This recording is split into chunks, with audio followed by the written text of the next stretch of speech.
সকালবেলা সকালে রং চা। ওই মনোর মামা এদিকে সামনে।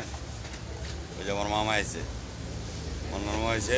ওই আমার মামার যাওয়া গেল, মামা চেয়ার লই বল এদিকে না মামা এদিকে টিকটকের মধ্যে হামলা দিবা না না না টিকটকের মধ্যে আমি এইসব টিকটক টিকটক করি না মামা।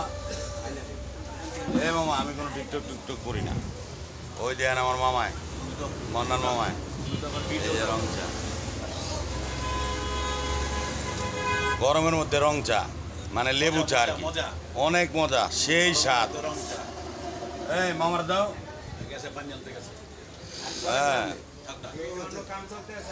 এখন মনে করেন আপনার গরমের ভিতরে যে গরম, এই গরমে আপনি লেবু দিয়ে এই রং চা খাইবেন, এটা স্বাস্থ্যের পক্ষে ভালো, খুব ভালো একটা ট্রিটমেন্ট। আপনার শরীরটা ঠান্ডা হয়ে যাবো গা, পুরা জ্বর হয়ে যাবো গা, বুঝছেন? খুব ভালো।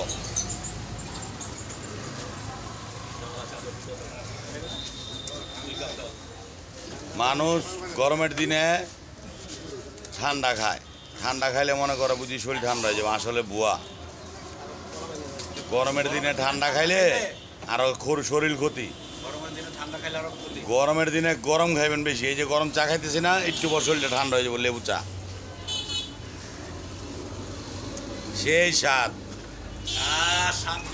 সেই স্বাদ। ওই দেখেন আমার মামায়, দেখছেন মামা কোথাছে শান্তি আছে, দেখছেন পুরা।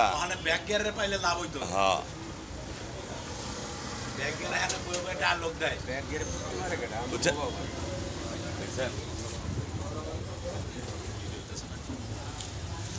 আচ্ছা শুনেন, আসলে সব মানুষ তো আর একরকম না, হাতের 5 আঙ্গুলও সমান না।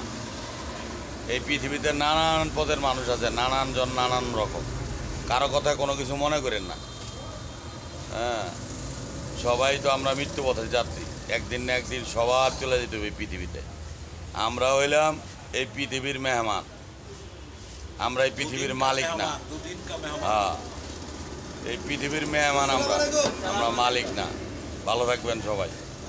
তারপরও আরেকজন আইছে মুরব্বী, এই আমার মান্নান মামার বন্ধু। না বলেন আপনার পরিচয়টা বলেন। জি আমার নাম সেলিম হোসেন, থাকি মিরপুর কাজীপাড়া।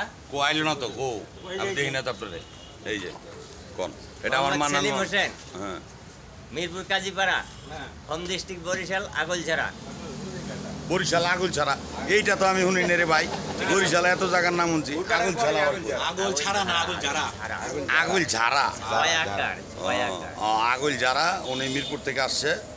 হ্যাঁ আমার মান্নান মামার কাছে, ওই যে মান্নান মামার বন্ধু। এত ফ্যান্টাস্টিক জায়গাটা ছিল আবুল হাসান আব্দুল্লাহর এলাকা, ও আবুল আফসার সাহেবের এলাকা।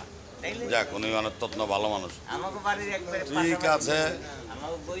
হ্যাঁ দারুণ তোমার রং চা, ধন্যবাদ। রং চাটা অনেক মজা, এই গরমের মধ্যে রং চা খাইন লেবু দিয়া, ভাল লাগবো।